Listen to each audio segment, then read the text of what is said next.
रस, छंद एवं अलंकार।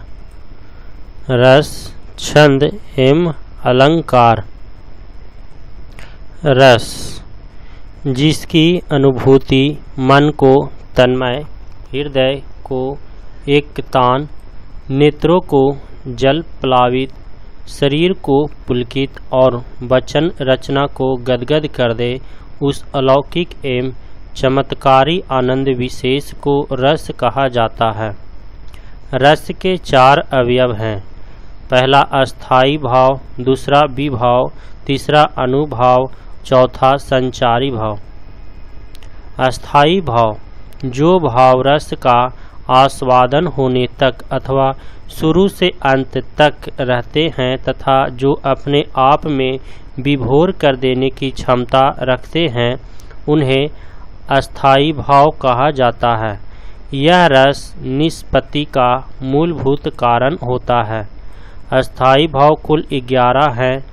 रति, हास, शोक, क्रोध, उत्साह, भय, जुगुप्सा, विस्मय, निर्वेद, वात्सल्य तथा भक्ति।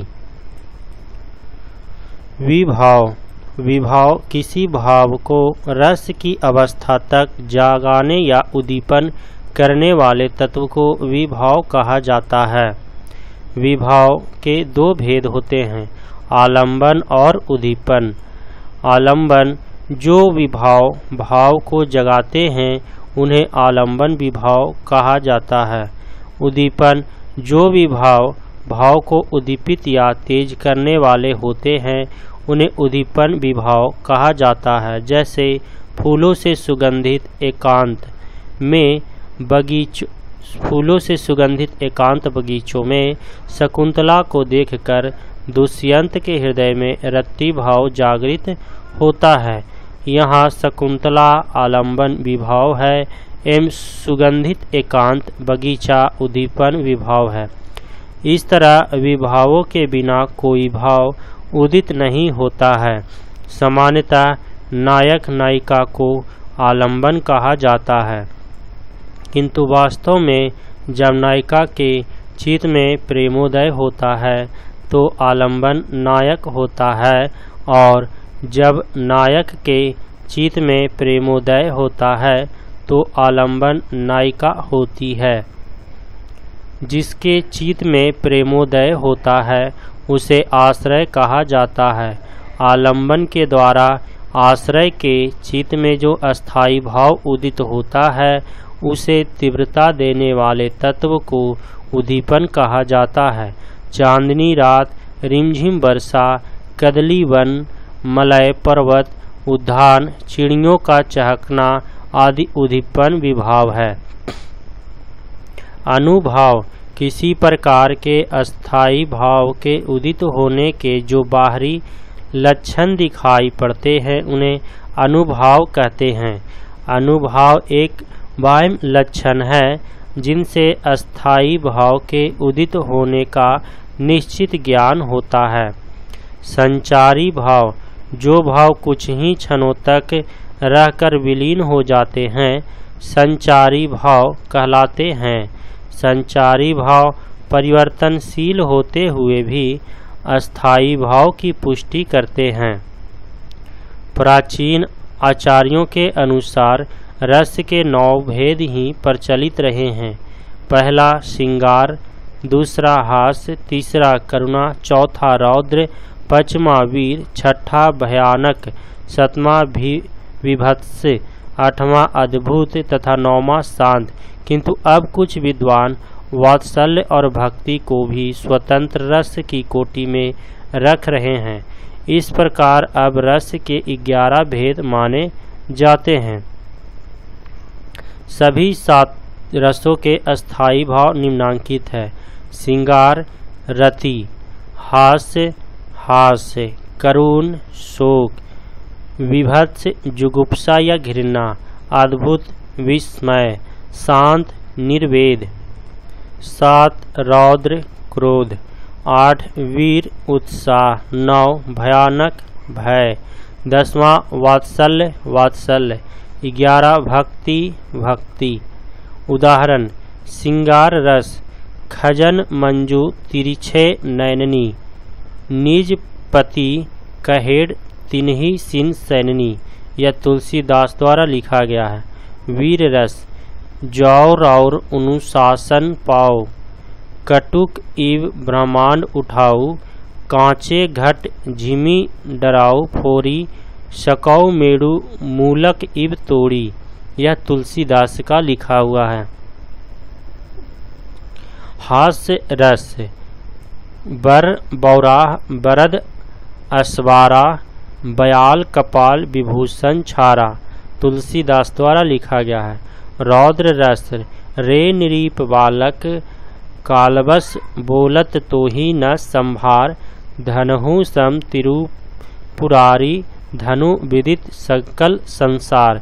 तुलसीदास द्वारा लिखा हुआ है। भयानक रस धाये विशाल, कराल मरकट भालू काल समानते, मनहु सपच उड़ाही, भूदर वृंद नाना बन ते। तुलसीदास द्वारा लिखा गया है। अद्भुत रस जस जस सुरसा बदन बढ़ावा, तासु दुगुन कपि रूप दिखावा।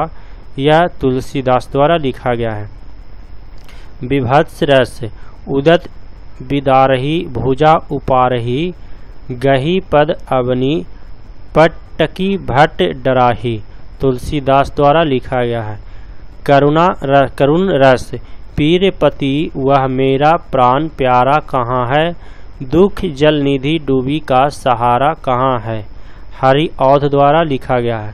शांत रस एही कली काल न साधन दूजा, योग जग जप तब व्रत पूजा। तुलसीदास द्वारा लिखा गया है। वात्सल्य जसोदा हरि पालने झुलावे, हल रावे दुलराई मलहावे, जोई सोई कछु गावे, मेरे लाल कौ औ निंदरिया, काहे न बेगी सो आवे। सूरदास द्वारा लिखा गया है। भक्ति प्रभु जी तुम चंदन हम पानी, जाके अंग अंग वास समानी। रैदास द्वारा लिखा गया है। रसाभास जहाँ सामाजिक मर्यादा के प्रतिकूल प्रेमोदय का चित्रण हो, वहाँ रसाभास माना जाता है। पशु पक्षियों की श्रृंगार चेष्टाओं एवं क्रियाकलापों को भी आचार्यों ने रसाभास ही माना जाता है। भावाभास भावों का जहाँ अनुचित चित्रण होता है, वहाँ भावाभास माना जाता है। करुण भाव को अगर वीर भाव की तरह चित्रित कर दिया जाए तो वह भावाभास का उदाहरण होगा। छंद जिस रचना में शब्द की सजावट, मात्रा, प्रवाह, विराम एवं तुक आदि के विशेष नियमों का पालन किया जाता है, उसे छंदोबद्ध रचना कहते हैं। छंद के यति, गति, तुक, मात्रा आदि महत्वपूर्ण अंग है। किसी पद के पाठ में जहाँ जहाँ थोड़ी रुकावट अपेक्षित होती है, उसे यति कहते हैं। उसके प्रवाह को गति की संज्ञा दी जाती है। जहाँ पद के पाठ में स्वाभाविक प्रवाह अवरुद्ध हो जाए, वहाँ समझना चाहिए कि पद रचना में मात्रा जनित किसी प्रकार का दोष है। पद के अंतिम शब्द या मात्रा की समानता को तुक का मिलना कहा जाता है। छंदों के प्रायः 4 भाग होते हैं, जिन्हें पाद या चरण कहा जाता है। पद रचना या छंद की सृष्टि में सबसे महत्वपूर्ण अंग है मात्रा। सामान्यतः व्याकरण में जैसे ह्रस्व और दीर्घ कहा जाता है, उसी को छंद में लघु और गुरु कहा जाता है। लघु और गुरु के संबंध में निम्नांकित बातें स्मरणीय हैं। क आ, ई, उ और री तथा इनसे युक्त सभी व्यंजन वर्ण लघु होते हैं। आ, ई, उ, ए, ओ, औ तथा इनसे युक्त व्यंजन वर्ण गुरु होते हैं। अनुस्वार और विसर्ग से युक्त वर्ण गुरु माने जाते हैं। चंद्र बिंदु से युक्त वर्ण लघु माने जाते हैं। किसी भी संयुक्ताक्षर के पूर्व का वर्ण गुरु माना जाता है, किंतु वह संयुक्ताक्षर उपयुक्त क और ख के अनुसार लघु और गुरु होता है। लघु में एक और गुरु में 2 मात्राओं की गिनती की जाती है। लघु मात्रा का चिन्ह एक होता है और गुरु मात्रा का चिन्ह एस की तरह होता है। जिन छंदों में वर्ण गिनने का नियम है उनमें स्वर युक्त वर्णों की ही गिनती होती है, अर्थात हल या स्वर रहित व्यंजन नहीं गिने जाते। कर्म के 2 और मुक्त में भी 2 वर्ण गिने जाएंगे। उदाहरण के लिए भोजन करत बुलावत राजा। भो, इसमें भो में 2 मात्राएं हैं, 2 व्यंजन है। ज 1 मात्रा है और न 1 मात्रा। 2, 3 और 4 वर्ण हो गए। क 1, र 1, त 1, 1 1 3 हो गया। बू 1, ल में आ की मात्रा, ये 2 मात्राएं हो गए इसमें, तो ये लघु हो गए। व 1, त 1, ये गुरु हो गए 2। रा में 2 मात्रा और जा में 2 मात्रा।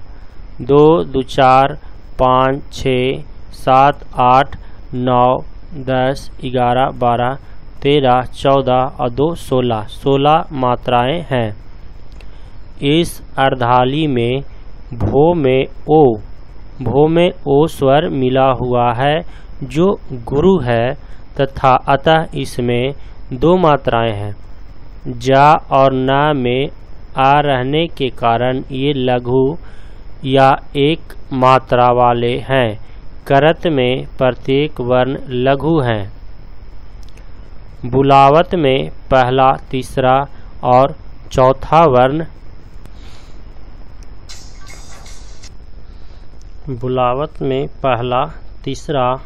चौथा वर्ण लघु और दूसरा वर्ण गुरु है।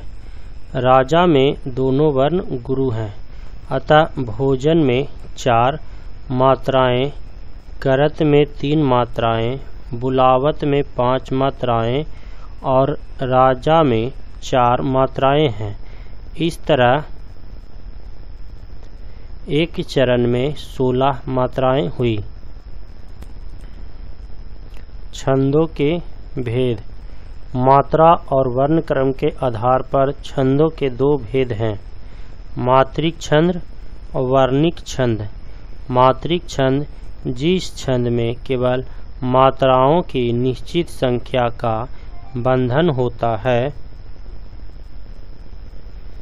वर्ण संख्या घट बढ़ सकती है, उसे मात्रिक छंद कहा जाता है। वर्णिक छंद जिस छंद में वर्ण संख्या और मात्रा क्रम का संयोजन होता है और जहाँ वर्णों की मात्राओं का क्रम मुख्य होता है, उसे वर्णिक छंद कहा जाता है। इसके अलावे बड़े आकार के कुछ छंद ऐसे होते हैं जिनमें मात्राओं का आधार न होकर केवल वर्णों की ही गिनती होती है। इसमें समात्रिक व्यंजन को एक वर्ण माना जाता है, जैसे कम, काम, कामा, तीनों में 2-2 वर्ण गिने जाते हैं। मात्रा संख्या एवं वर्ण क्रम के अनुसार छंदों के भेद। सम छंद जिन छंदों के चारों चरणों में मात्रा संख्या या वर्ण क्रम एक समान होता है, उसे सम छंद कहते हैं, जैसे चौपाई, रोला। अर्ध सम छंद जिन छंदों में पहले और तीसरे तथा दूसरे और चौथे चरणों में मात्रा संख्या और वर्ण क्रम समान होता है, उन्हें अर्ध सम छंद कहा जाता है, जैसे दोहा, सोरठा। विषम छंद जिन छंदों के चरणों में मात्राओं और वर्णों की संख्या और क्रम में असमानता हो उन्हें विषम छंद कहते हैं, जैसे कुंडलियाँ। प्रमुख छंदों का परिचय। दोहा। दोहा वह मात्रिक अर्धसम छंद है जिसके प्रथम और तृतीय चरण में 13 मात्राएं तथा द्वितीय और चतुर्थ चरण में 11-11 मात्राएं होती है, यथा श्री गुरु चरण सरोज रज निज मन मुकुर सुधार, बरनौ रघुवर बिमल जस जो दायक फल चार। इसके प्रथम और तृतीय चरण में 13-13 मात्राएं एवं दूसरे और चौथे चरण में 11-11 मात्राएं हैं। एक एक चरण के बीच अल्प विराम या विराम चिन्ह है। सोरठा। सोरठा एक मात्रिक अर्धसम छंद है जिसमें प्रथम और तृतीय चरण में 11-11 मात्राएं तथा द्वितीय और चतुर्थ चरण में 13-13 मात्राएं होती है। इसे दोहे का ठीक उल्टा मानना चाहिए, यथा सुनी केवट के बैन प्रेम लपेटे अटपटे, बिहसे करुणा एन चितई जानकी लखन तन। चौपाई। चौपाई एक मात्रिक समछंद है जिसके प्रत्येक चरण में 16-16 मात्राएं होती है, जैसे मातु मोही दीजे कछु चिन्हा, जैसे रघुनायक मोही दिन्हा, चूड़ामणि उतारी तब दयऊ, हरस समेत पवन सुत लयऊ। रोला। रोला एक मात्रिक समछंद है जिसके प्रत्येक चरण में 24 मात्राएं होती है तथा 11 और 13 मात्राएं पर यति होती है, यथा जो जनहित पर प्राण निछावर है कर पाता, जिसका तन है किसी लोकहित से लग जाता। हरि गीतिका। हरि गीतिका एक मात्रिक समछंद है जिसके प्रत्येक चरण में 28 मात्राएं होती है।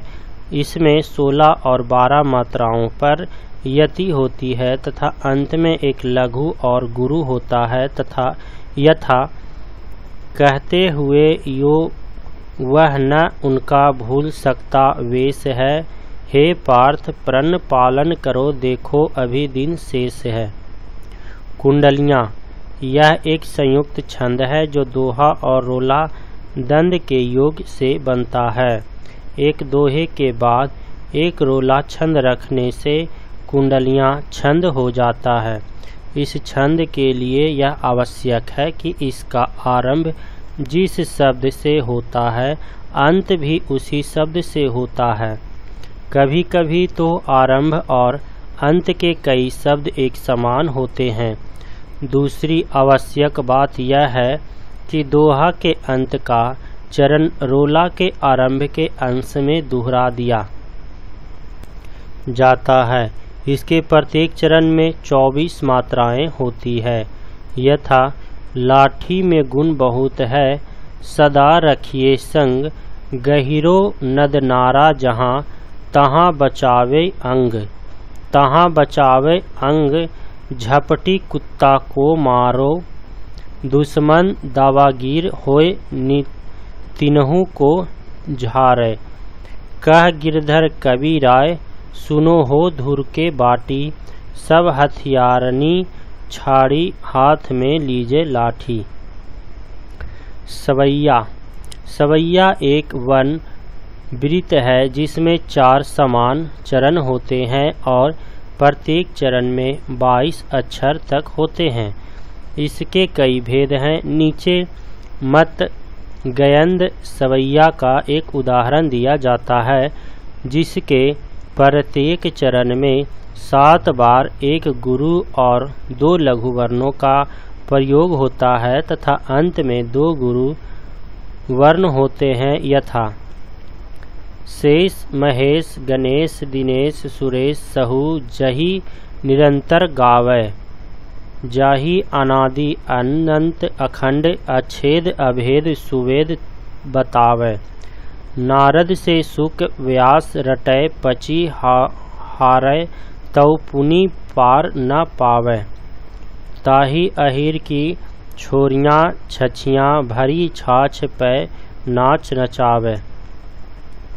मालिनी यह भी वर्णिक छंद है जिसके प्रत्येक चरण में 15 वर्ण होते हैं और 7 से 8 वर्णों पर यति होती है। यथा प्रयपति वह मेरा प्राण प्यारा कहाँ है, दुख जल निधि डूबी का सहारा कहाँ है। अलंकार जिस तरह आभूषण से मनुष्य के शरीर की शोभा में वृद्धि होती है उसी तरह काव्य की शोभा बढ़ाने वाले तत्वों को अलंकार कहा जाता है। दूसरे शब्दों में जिस प्रयोग विशेष के कारण काव्य के शब्द और अर्थ चमत्कार पूर्ण हो जाए उसे अलंकार की संज्ञा दी जाती है। अलंकार काव्य का अनिवार्य अंग नहीं है किंतु उसे काव्य की महत्ता आवश्यक अधिक हो जाती है। अलंकार 3 तरह के होते हैं, शब्दालंकार, अर्थ अलंकार, उभयालंकार। शब्दालंकार जहाँ काव्य की शोभा या चमत्कारिता उसमें प्रयुक्त शब्दों पर निर्भर करती है और उन शब्दों के स्थान पर उनका पर्यायवाची शब्द प्रयोग करने से चमत्कार नहीं रह जाता, वहाँ शब्दालंकार माना जाता है। जैसे मली कानू मंजुल मिलिंद मतवारे मिले।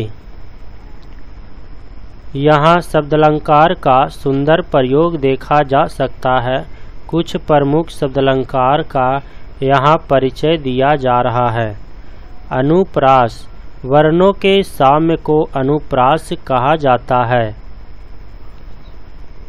तात्पर्य यह है कि जहाँ एक ही वर्ण के बार बार प्रयोग के कारण काव्य चमत्कार पूर्ण हो जाता है वहाँ अनुप्रास अलंकार माना जाता है।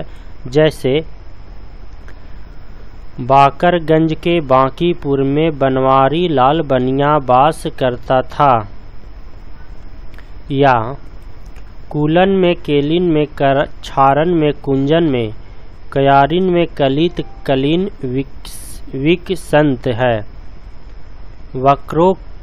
वक्रोक्ति किसी कथन को सुनने वाला यदि दूसरे अर्थ में कल्पना कर लेता है अथवा उस कथन से ही उत्तर ध्वनित हो जाता है तो वहाँ वक्रोक्ति अलंकार होता है। जैसे किसी न गोकुल कुलवधु काह न केही सीख दिन, कौने तजी न कुल गली है मुरली सुरलिन। यहाँ काकू वक्रोक्ति द्वारा यही अर्थ ग्रहण किया जाता है कि गोकुल में सभी कुलवधुएं थीं और सबने सबको सीख दी किंतु कोई कुल मर्यादा का उल्लंघन करने से नहीं बची। यमक सुनने में एक समान शब्दों का बार बार भिन्न अर्थों में जहाँ प्रयोग होता है वहाँ यमक अलंकार होता है। अर्थात कविता में जहाँ एक ही शब्द एक से अधिक बार आए और हर बार उसका अर्थ भिन्न हो वहाँ यमक अलंकार होता है। जैसे दीर्घ सांस न लेई दुख सुख साई ही न भूली, दई दई क्यों करतू है दई दई सु कबूली। यहाँ दई दई का भिन्न अर्थों में 2 बार प्रयोग हुआ है।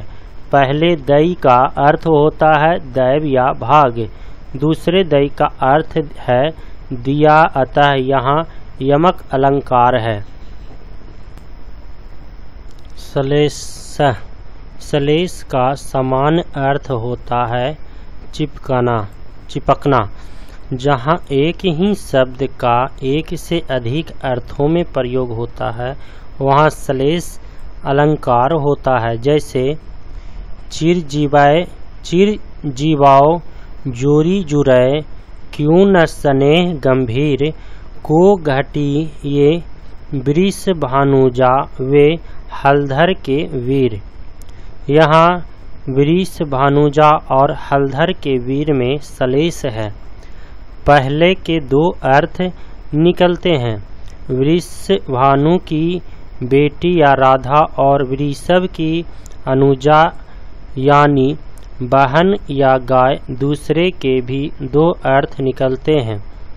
बलदेव के भाई और साढ़। सलेश अलंकार में अर्थ की प्रधानता होने के कारण कुछ आचार्य इसे अर्थालंकार मानते हैं। अर्थालंकार जहाँ शब्दों के अर्थ के कारण काव्य में सौंदर्य और चमत्कार दिखाई पड़ता है, वहाँ अर्थालंकार होता है।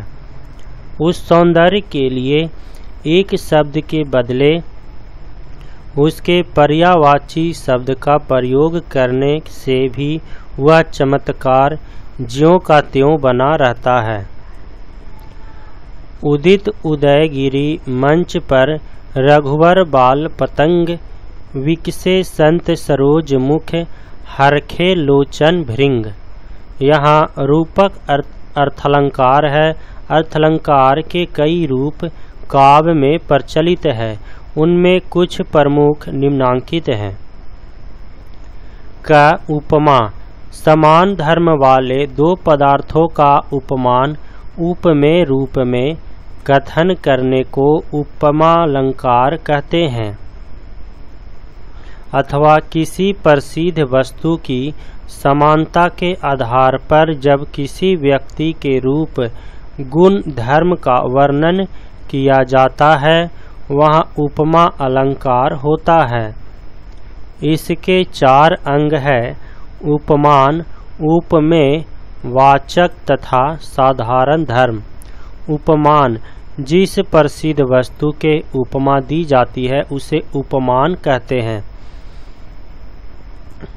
उपमेय जिसकी उपमा दी जाती है उसे उपमेय कहते हैं। वाचक समानता को प्रकट करने वाले शब्द को वाचक कहते हैं। साधारण धर्म जिस गुण क्रिया आदि की समानता जहाँ दिखलाई जाती है उसे साधारण धर्म कहते हैं।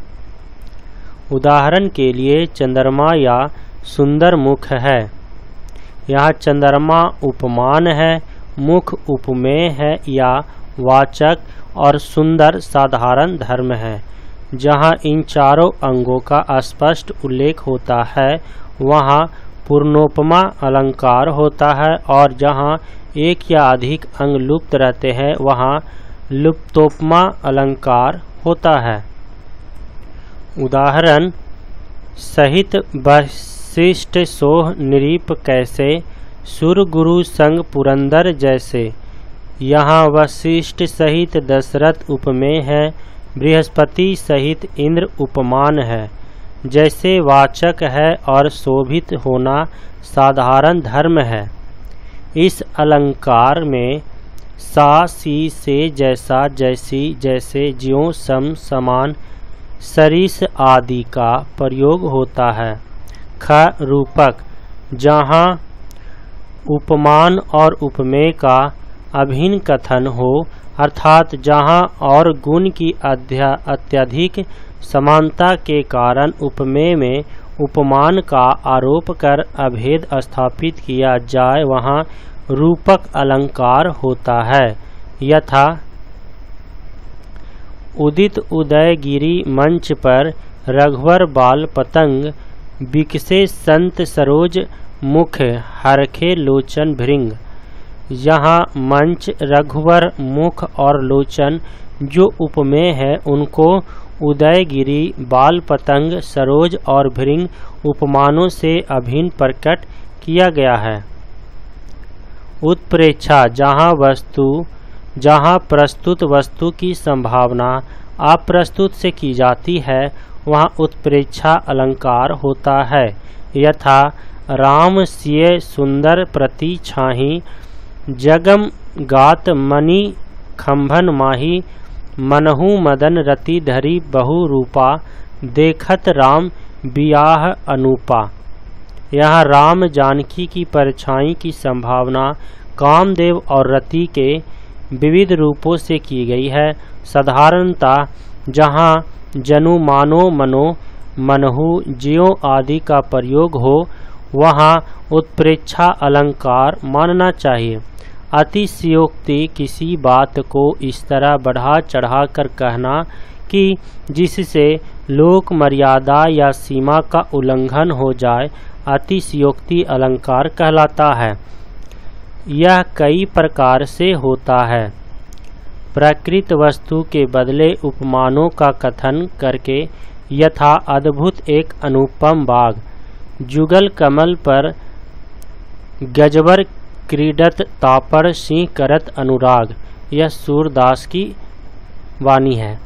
यहाँ राधिका के अंग प्रत्यंगों के लिए केवल उपमानों का कथन किया गया है। यदि अगर आदि के प्रयोग से यथा यदि चंद्रमा निष्कलंक हो जाए तो उससे मुख की समता दी जाती सकती है। अन्योक्ति, जहाँ उपमान अप्रस्तुत के वर्णन के माध्यम से उपमेय का वर्णन किया जाए वहाँ अन्योक्ति अलंकार होता है। इसे अप्रस्तुत प्रशंसा अलंकार भी कहा जाता है। जैसे जिन दिन देखे वे कुसुम गई सुबीती बीती बहार, अब अली रही गुलाब में अपत कटीली डार। यहाँ अली के माध्यम से एक ऐसे गुणी की ओर संकेत किया गया है जिसका आश्रयदाता पत्रहीन शाखा सा धनहीन हो गया है। मानवीकरण, जहाँ जड़ प्रकृति पर मानवीय भावनाओं तथा क्रियाओं का आरोप हो वहाँ मानवीकरण अलंकार होता है। जैसे लो यह तलिका भी भरलाई, मधु मुकुल नवल रस गागरी। यहाँ लतिका में मानवीय क्रियाओं का आरोप है, अतः यहाँ मानवीकरण अलंकार है। उपमेयोपमा, उपमेय और उपमान को एक दूसरे का उपमान उपमेय रूप में कथन करना उपमेयोपमा अलंकार कहलाता है। यथा तब मुख सम शशि सोहत है, अरु से सोहत है शशि सो मुख तेरो। यहाँ मुख और शशि को एक दूसरे का उपमेय उपमान बनाकर कथन किया गया है।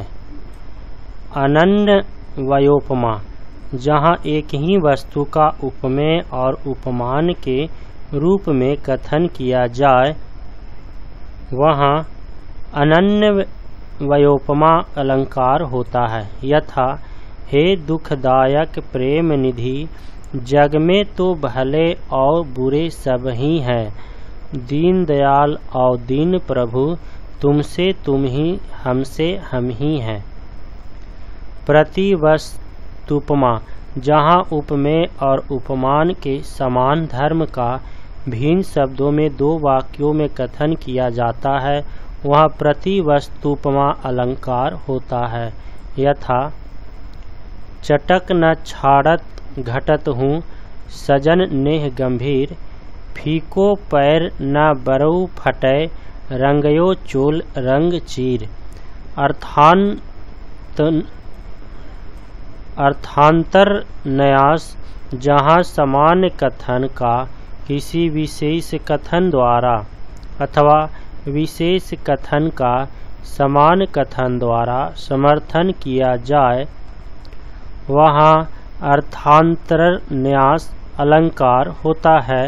यथा बड़े न हुजय गुणन, बिनु विरद बड़ाई पाए, कहत धतूरे सो कनक, गहनो गढ़यो न जाय। यहाँ पूर्वार्ध में समान कथन करके उत्तरार्ध में विशेष उदाहरण के द्वारा उसका समर्थन किया गया है। व्यतिरेक, जहाँ उपमान की अपेक्षा उपमेय का ही उत्कर्ष दिखलाया जाए वहाँ व्यतिरेक अलंकार होता है। यथा राधा मुख को चंद्र सा कहते हैं, मति रंग निष्कलंक है, यह सदा उसमें प्रकट कलंक। यहाँ उपमेय राधिका के मुख का उत्कर्ष उपमान चंद्रमा की अपेक्षा दिखलाया गया है। विरोधाभास, जहाँ स्थूल दृष्टि के विरोध प्रकट हो किंतु दूसरे अर्थ से उस विरोध का परिहार हो जाए, वहाँ विरोधाभास अलंकार होता है। यथा या अनुरागी चित्त की गति समूझै नहीं कोय, ज्यों ज्यों बुढ़ै श्याम रंग त्यों त्यों उजलू होए। यहाँ स्थूल दृष्टि से तो काले रंग में डूबने से उज्जवल होना विरोध सा जान पड़ता है, किंतु कृष्ण प्रेम अनुरक्त होने से मन का स्वच्छतर होता जाना अर्थ ग्रहण से विरोध का परिहार हो जाता है। स्वभावोक्ति, जहाँ बच्चा जानवर आदि के रूप या प्रकृति का हूबहू वर्णन किया जाए, वहाँ स्वाभिवोक्ति अलंकार होता है। यथा शोभित कर नवनीत लिए, घुटरुन चलत रेणु तनु मंडित मुख दधि लेप किए। निंदर्शना, दृष्टांत के रूप में किसी कार्य को करके दिखलाना निदर्शना कहलाता है। जहाँ किसी कार्य की उपमा दृष्टांत रूप में दिखलाई जाती है, वहाँ निदर्शना अलंकार होता है। यथा कहाँ अल्प मेरी मति, कहाँ काव्य मत गूढ़, सागर तरिबो उड़पू सो चाहत हौ मति मूढ़। यहाँ अल्पमति वाले के लिए ग्रंथ रचना के प्रयास की उपमा उडुप अर्थात घड़नाई घोड़े की नाव से समुद्र पार करने वाले की चेष्टा से दी गई है। उभयालंकार, जहाँ काव्य में शब्द एवं अर्थ दोनों प्रकार का चमत्कार दिखलाई पड़ता है, वहाँ उभयालंकार माना जाता है। यथा तरनी तनुजा तट, तमाल तरुवर बहु छाए, झुके कुल सो जल, परस नहित मनुह सुहाय। यहाँ प्रथम चरण में त की अनेक बार अनावृत्ति होने से वृत्त्यनुप्रास और द्वितीय चरण में उत्प्रेक्षा है तथा दोनों की स्वतंत्र स्थिति है। इस प्रकार यहाँ शब्दालंकार और अर्थालंकार की संसृष्टि है, अर्थात यहाँ उभयालंकार है। वस्तुनिष्ठ प्रश्न रस। निम्नलिखित प्रश्नों में दी गई पंक्तियों में प्रयुक्त रस के सही भेद का चयन कीजिए। मेरे तो गिरधर गोपाल दूसरो न कोई, जाके सिर मोर मुकुट मेरी पति सोई। पहला का उत्तर बी। सिंगार। अटपटी उलझी लताएं डालियों को खींच लाए, पैर को पकड़े अचानक प्राण को कसले कपाएं, सांप भी काली लताएं। दूसरा का ए। विभत्स। पीर व मेरा प्राण प्यारा कहाँ है, दुख जल निधि में डूबी का सहारा कहाँ है। तीसरा का बी। करुण। देख समस्त विश्व सेतु से मुख में, यशोदा विस्मय सिंधु में डूबी। चार का ए। अद्भुत। हिमाद्री तुंग श्रृंग से प्रबुद्ध शुद्ध भारती, स्वयं प्रभा समुज्ज्वला स्वतंत्रता पुकारती। पांच का सी। वीर। मजा मांस रुधिर पतनारे, सुनी मिचली कस होई निहारे। छः का सी। विभत्स। जग असार संकट पुनि नाना, विकल विरक्त चित साधु समाना। सात का सी। शांत रस। करी चिकार घोर अति धावा, बदनु पसारी गगन सिद्ध सुर त्रासित हाहा हेती पुकार। 8 का बी भयानक। हाँ राम हाँ प्राण प्यारे, जीवित रहूं किसके सहारे। 9 का ए करुण। निर्जन नटी नटी पुनी लजियावै, छीन सिराई छीन सैन बुलावै। 10 का सी करुण रस। जाओ तुम्हारी अनुशासन पावो, कंदूक इव ब्रह्मांड उठावो। काचे घट जिमी डारो फोरी, सकौ मेरु मूसक जिमी तोड़ी। 11 का ए शांत। अति तमिल वृष भानु कुमारी, अधमुख रहित उधर नाही चितवत। जियो गथ हो थकित जुआरी, छूटे चिकुर बदन कुम्हिलानो जियो नलिनी हिस्कर की मारी। 12 का सी वी प्रलंब श्रृंगार। 13 अखियाँ दरी दर्शन की भूखी, कैसे कहें रूप रस रांची। ए बतिया सुनी रूखी। 13 का सी वियोग सिंगार रस। किलक अरे मैं नेहू निहारूं, इन दांतों पर मोती वारूं। 14 का सी वात्सल्य। विभत्स रस का अस्थाई भाव है। 15 का डी जुगुप्सा। आचार्य भरत ने सर्वाधिक सुखांतम रस किसे माना है। 16 का बी हास्य रस। सर्वाधिक प्राचीन संप्रदाय कौन है। 17 का बी रस। शांत रस का अस्थाई भाव है। 18 का सी निर्वेद। करुण रस का अस्थाई भाव क्या है। 19 का ए शोक। सात्विक अनुभाव कितने हैं। 20 का डी 8। भक्ति रस की स्थापना किसने की। 21 का सी रूप गोस्वामी ने। काव्य शास्त्र में हास्य के कितने भेद माने गए हैं। 22 का ए 6। आचार्य भरत ने कितने रसों का उल्लेख किया है।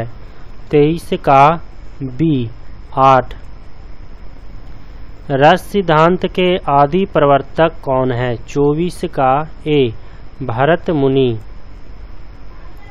रौद्र रस का स्थायी भाव क्या है। 25 का सी क्रोध।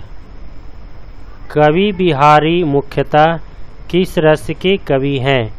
26 का सी श्रृंगार। संचारी भावों की संख्या है। 27 का डी 33। काव्य शास्त्र के अनुसार रसों की सही संख्या है। 28 का बी 9। आलंबन तथा उद्दीपन द्वारा आश्रम के हृदय में अस्थायी भाव जागृत होने पर आश्रय में जो चेष्टाएं होती हैं उन्हें क्या कहते हैं। 29 का बी अनुभाव। विस्मय अस्थायी भाव किस रस में होता है। 30 का सी अद्भुत। अस्थायी भावों की कुल संख्या है 31 के डी 9। जुगुप्सा कौन से रस का अस्थायी भाव है। जुगुप्सा। 32 का डी विभत्स रस। श्रृंगार रस का अस्थायी भाव है। 33 का डी रति। काव्य के आस्वादन से जो आनंद प्राप्त होता है उसे क्या कहते हैं। 34 का सी रस। रस के कितने अंग होते हैं। 35 का बी 4। काव्य के आस्वादन से जो आनंद प्राप्त होता है उसे क्या कहते हैं। 36 का डी रस। सर्वश्रेष्ठ रस किसे माना जाता है। 37 का बी सिंगार रस। रस के कितने अंग होते हैं? 38 का ए 4। काव्य में कितने रस माने जाते हैं? 39 का बी 9। करुण रस का स्थायी भाव क्या है? 40 का सी शोक। वस्तुनिष्ठ प्रश्न। छंद। छंद की प्रत्येक पंक्ति को क्या कहते हैं? 1 का सी चरण।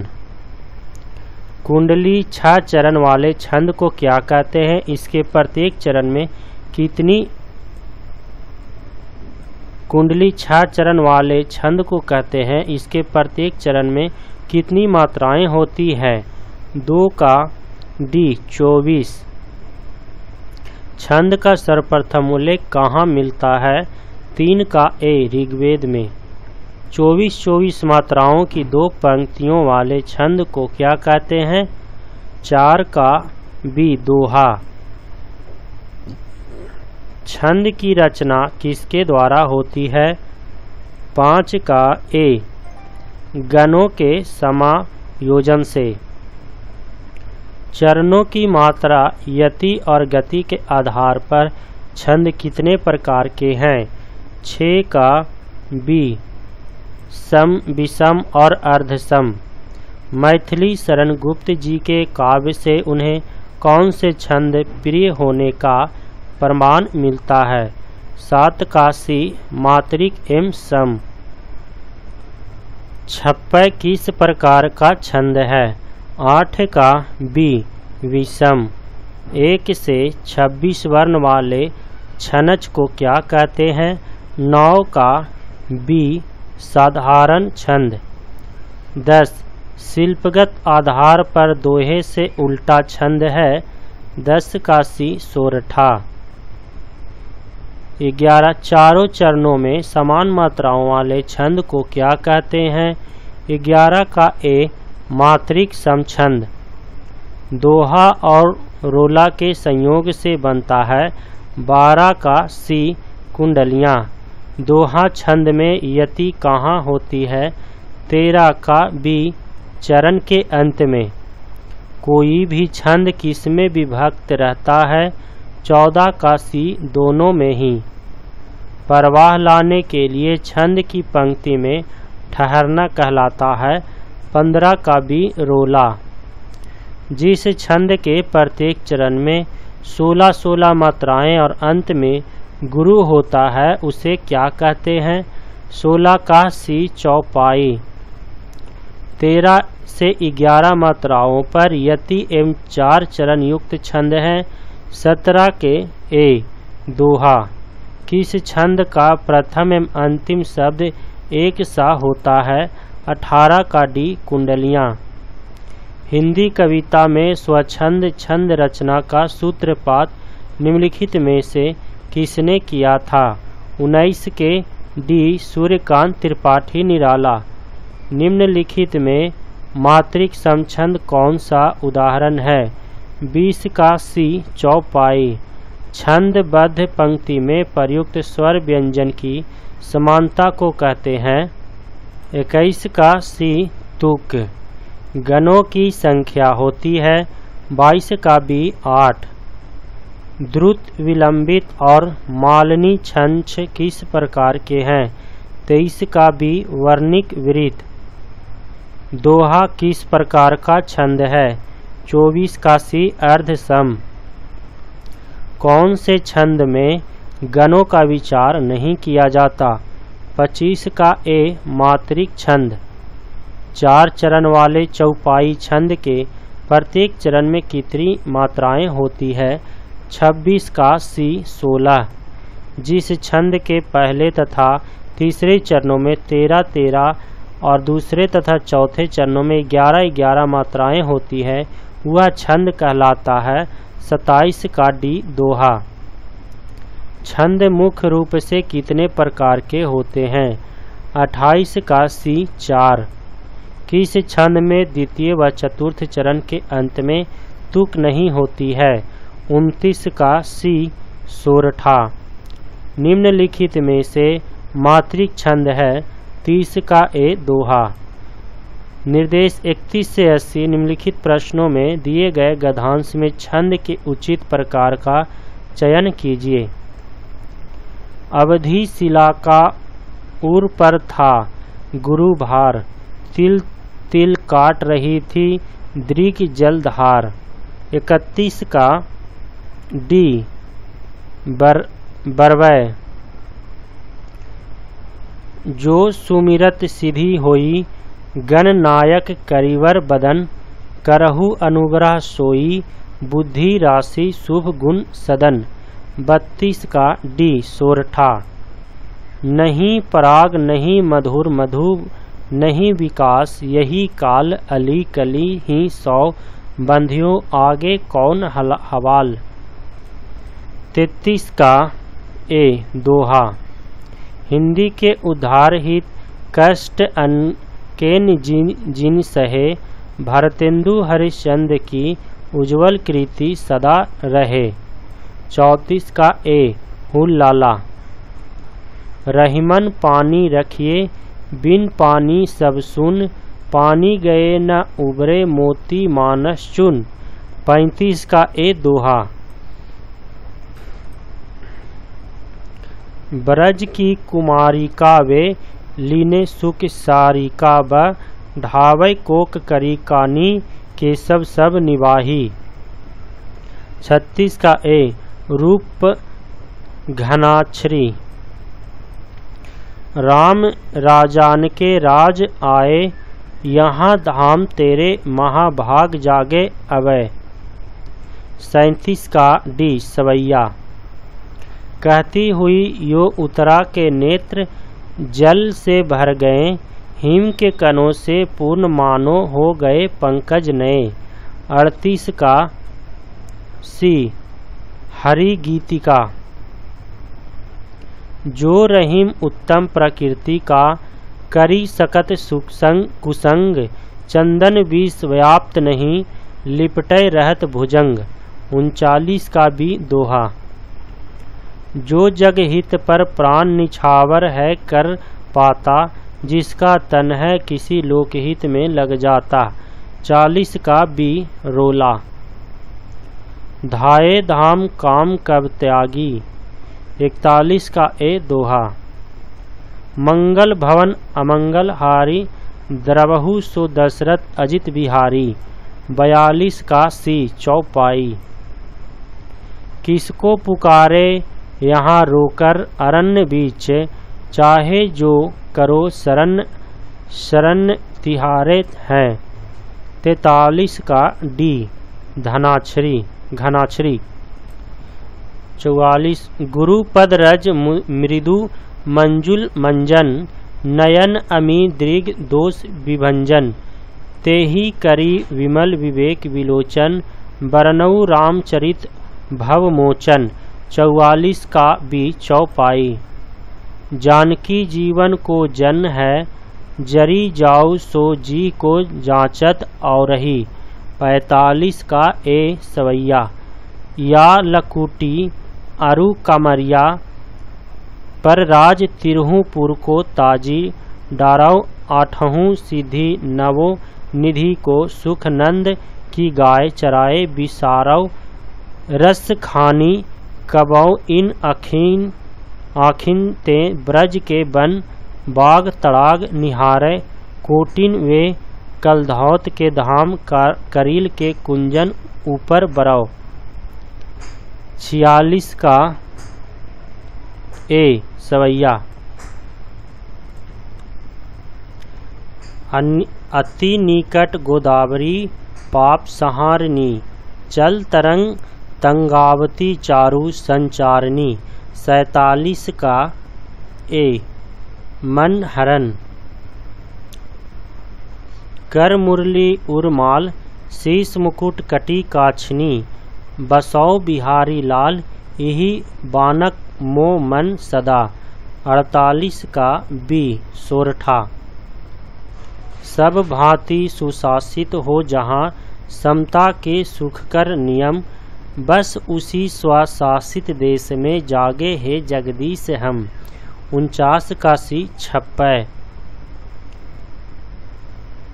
रहे बैठी कारी घटा देखी न्यारी, बिहारी बिहारी बिहारी ररय जू।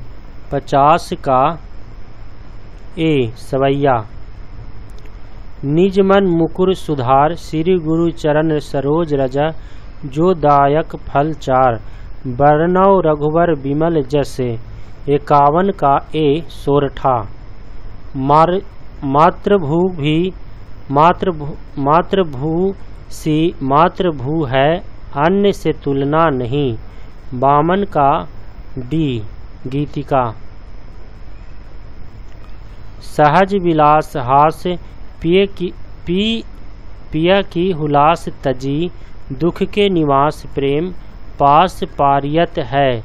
53 का बी बरवै। पल पल जिसके मैं पंथ को देखती थी, निशिदिन जिसके ही ध्यान में थी बिताती। 54 का ए मालिनी। सुन में सत्य आशीष हमारी, पूजही मन कामना तुम्हारी। 55 का डी चौपाई। नवै नव नीव थके, गति के सब बालक ते संग ही संग खेली। 56 का डी सवैया। अति निकट गोदावरी, पाप संहारिणी। चल तरंग तंगावती चारु संचारिणी। 57 का ए मन हरण। कुछ और नहीं युग लोचनों में, प्रतिबिंबित है अनुराग अमंद। 58 का ए सवैया। प्रेम प्रीति को विवाह चले लगई, सिंचन की सुधि लीजो मुरझी न जय। 59 का सी बरवै। दौलत पाए न कीजिए सपने में अभिमान, चंचल जल दिन चारी को ठाव न रहत निदान। ठाव न रहत निदान, जियत जग में जस लीजय। मीठे वचन सुनाए, विनय सबही की कीजय। कह गिरिधर कविराय। अरे अरे यह सब घर तौलत। 60 का बी कुंडलियाँ। ठाढ़े है नाव द्रुम डार, गहे धनु कांधे धरे कर सायक लय। 61 का डी सवैया। लय संग भक्ति मलाह करी, आरूप सोले आओ। 62 का सी गीता। नित नूतन मंगलपुर माही, निमिष सरीस दिन जामिनी जाही। बड़े भोर भूपति मणि जागे, जाचक गुनगन गावन लागे। 63 का डी चौपाई। पर सहसा यह रूप देख होता है विस्मय, आर्य लोग क्या एक समय थे ऐसे निर्भय। क्या हम सब जो आज बने हैं निर्बल, कामी रहते थे स्वाधीन समर में होकर नामी। 64 का ए रोला। 65 मुझे नहीं ज्ञात है कि मैं कहूँ, हरे यहाँ हूँ अथवा वहाँ हूँ। विचारता किंतु यही यहाँ है, नहीं वहाँ क्या मैं, नहीं वहाँ क्या तुम, मैं जहाँ हूँ। 65 का बी उपेंद्र वज्रा। प्रफुल्लित दास वसंत की फौज, सिल्ली मुख भीर देखावती है। 66 का बी सवैया। दिना 10 जीवन री, मरिबै पची होई जुपै मरिबै न। 67 का सी सवैया। शीस मुकुट कटी काछनी, कर मुरली उर्माल। इही बानक मोमन बसौ सदा बिहारी लाल। 68 का ए दोहा। जहाँ स्वतंत्र विचार न बदले, मन में सुख में जहाँ न बाधक बने सबल निबलों के सुख में, सबको जहाँ समान निजोन्ति का अवसर हो, शांति दायनी निशा हर्ष सूचक वासर हो। 69 का डी छप्पय सखीन सो देत उराहनो नित्य सो चित संकोच सने लहिए। 70 का डी सवैया न जिसमें कुछ पौरुष हो यहाँ, सफलता वह पा सकता कहाँ। 71 का सी द्रुत विलंबित। 72 श्री गुरु चरण सरोज रज निज मन मुकुर सुधार, बरनौ रघुवर विमल जस जो दायक फल चार। 72 का ए दोहा वाम अंग शिव शोभित शिवा उदार, शरद सुवारिद में जनु तड़ित बिहार। 73 का डी बरवै मुनि पद कमल बंदी हो भ्राता, चले लोक लोचन सुखदाता। बालक वृंद देखी अति शोभा, चले संग लोचन मनु लोभा। 74 का बी चौपाई कुछ के अपमान के साथ पितामह विश्व विनाशक युद्ध को तोलिए। 75 का सी सवैया मणिमय महल शिवराज के, इमी रायगढ़ में राजही। 76 का बी हरि गीतिका जिन भाषा उन्नति है सब उन्नति को कौमूल, बिन निज भाषा ज्ञान के मिटे नहीं को सुल। 77 का बी दोहा मूल होई वाचाल पंगु चढ़े गिरिवर गहन, जासु कृपा सुदयाल द्रवहु सकल कली मल दहन। 78 का सी सोरठा फूली डाले सुकुसुममयी, तीर की देख आंखें आ जाती है, मुरलीधर की मोहिनी मूर्ति आ गई। 79 का बी मंदाक्रांता सोवै कित चकोर तू सफल करे किन नैन, 4 दिना की चांदनी फिरी अंधिरियानी रैन। फिरी अंधिरियानी रैन सखे लखी सोच करे गो, सजग रहे नासी भूली काल कृत जाल परै गो। बरैन दीनदयाल लाल यह काल न खोवै, रोम रोम प्रति सोम कला न लखत कित सोवै।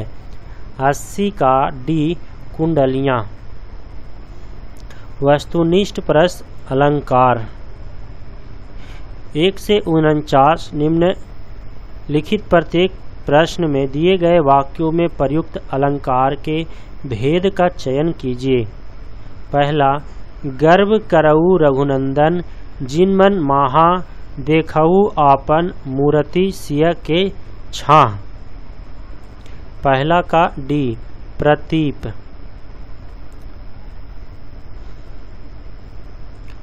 अति मलिन वृषभानु कुमारी, अधोमुख रहती उरध नहीं, चितवन ज्यों गथ हारे थकित जुआरी, छूटे चिकुरे बदन कुम्हिलानो ज्यों नलिनी हिमकर की मारी।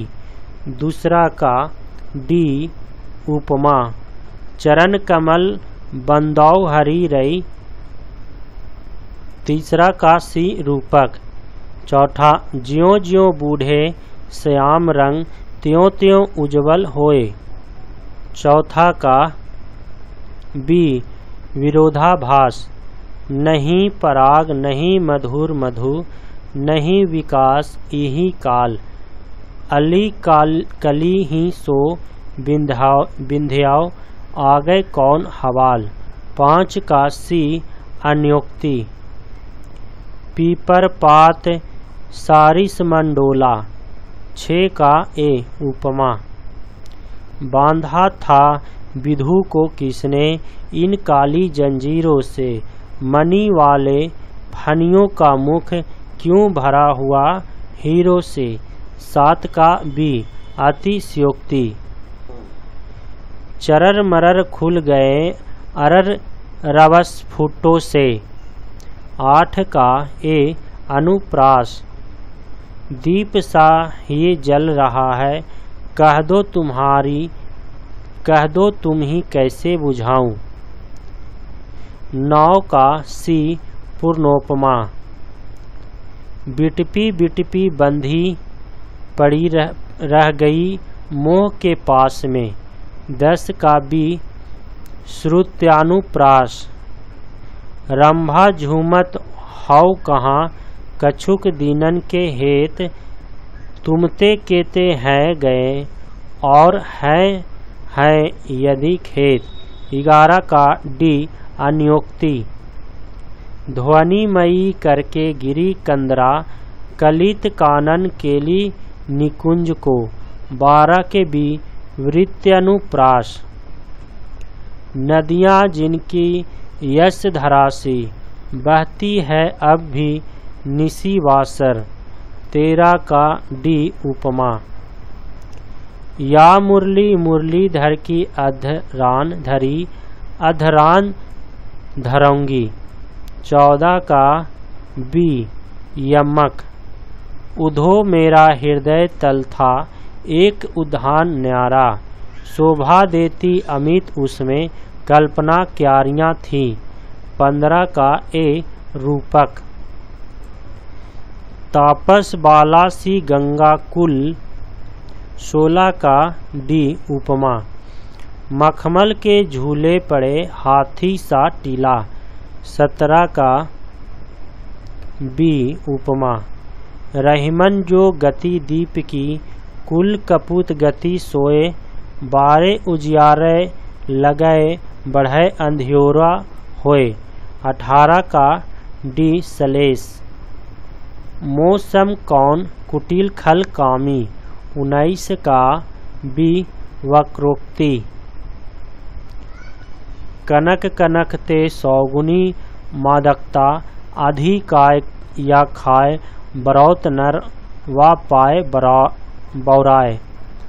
20 का बी यमक। फूले कास सकल मही छाई, जनु वर्षा ऋतु पिकट बुढ़ाई। 21 का ए उत्प्रेक्षा। सब प्राणियों के मत मनोमयूर आहा नचा रहा। 22 का बी रूपक। भरतहि होई न राज मधु, विधि हरि हर पद पाई। कबहू की काजी सिकरनी क्षीर, सिंधु बिन साई। 23 का बी दृष्टांत। पटपित मानहु तड़ित रुचि, सूची नौमी जनक सुतावर। 24 का ए उपमा। माया महाठगनी हम जानी, तिरगुन फांस लिए कर डौले। बोले मधुरी बानी। 25 का ए सलेस। बीती विभावरी जागरी, अंबर पनघट में डूबो रही। तारा घट उषा नागरी। 26 का सी रूपक। 3 बेर खाती थी वे 3 बेर खाती है। 27 का सी यमक। मेखलाकार पर्वत अपार, अपने सहस्त्र दृग सुमन फाड़। अवलोक रहा था बार बार, नीचे जल में निज महाकार। 28 का बी रूपक। मुख बाल रवि समलाल होकर ज्वाल सबोधित हुआ। 29 का ए उपमा। तू रूप है किरण में, सौंदर्य है सुमन में। 30 का डी उल्लेख। अब अली रही गुलाब में, अपत कटीली डार। 31 का सी अनियोक्ति। रहीमन पानी रखिए, बिनु पानी सब सुन। पानी गए न उबरे, मोती मानस चुन। 32 का ए सलेस। संदेशनी मधुवन कूप भरे। 33 का डी अतिशयोक्ति। ध्वनिमयी करके गिरी कंदरा कलित कानन केली निकुंज को। 34 का सी लटानुप्रास। राम नाम अवलंबु बिनु परमारथ की आस। बरसत बारदी बूंद गही चाहत चढ़न आकाश। 35 का बी उत्प्रेक्षा। वह इष्ट देव के मंदिर की पूजासी। वह दीप सिखासी शांत भाव में लीन।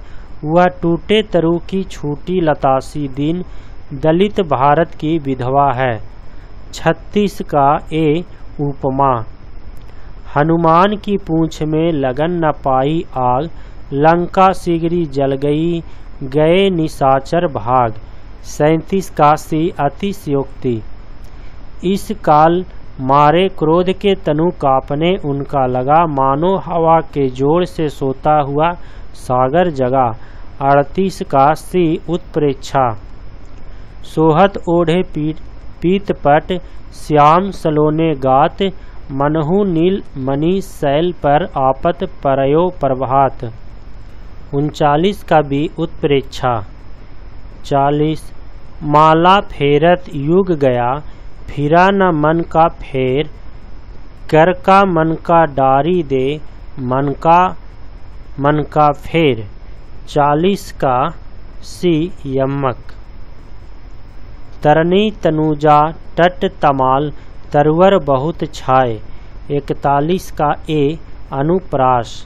वही मनुष्य है कि जो मनुष्य के लिए मरे। 42 का सी लटानुप्रास। बड़े न हुए गुणन बिनु बिरद बड़ाई पाए। कहत अधूरे सो कनक गहनो गढ़ो न जाए। 43 का सी अर्थांतरन्यास। बढ़त बढ़त संपत्ति सलील मन सरोज बढ़ जाए। घटत घटत फिर न घाटय करू समूल कुंभ लियाए। 44 का डी रूपक। चिरजीवाओ जोरी जुड़य क्यों न स्नेह गंभीर। को घटी ये वृष भानुजा वे हलधर के भीर। 45 के सी सलेश। कहे कवि बेनी बेनी व्याल की चुराई लीनी। 46 का ए यमक। यह देखिए अरविंद से शिशु वृंद कैसे सो रहे। 47 का बी उपमा। ऊंचे घोर मंदिर के अंदर रहन वारी।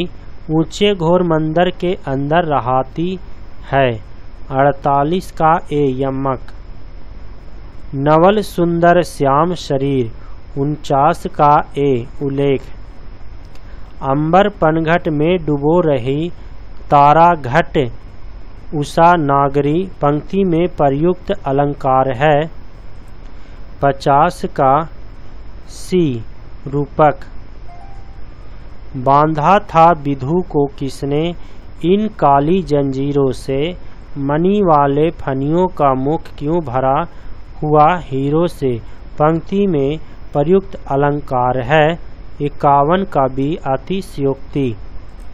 52 कनक कनक ते सौगुनी मादकता अधिकाय। खा गए बौराए जग व पाए बौराए। पंक्ति में प्रयुक्त अलंकार है। 52 का बी यमक। चारु चंद्र की चंचल किरणें खेल रही थी जलथल से। इस पंक्ति में प्रयुक्त अलंकार है। 53 का बी अनुप्रास। चरण कमल बंदौ हरि राई में कौन सा अलंकार है। 54 का ए उपमा। बांधा था विधु को किसने इन काली जंजीरों से। मणि वाले फनियों का मुख क्यों भरा हुआ हीरो से। ऊपर के पद में किस अलंकार का प्रयोग हुआ है। 55 का भी अतिशयोक्ति। उत्तरमाला। उत्तरमाला रस।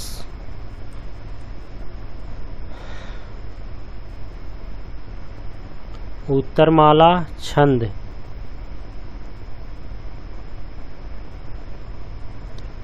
उत्तरमाला अलंकार।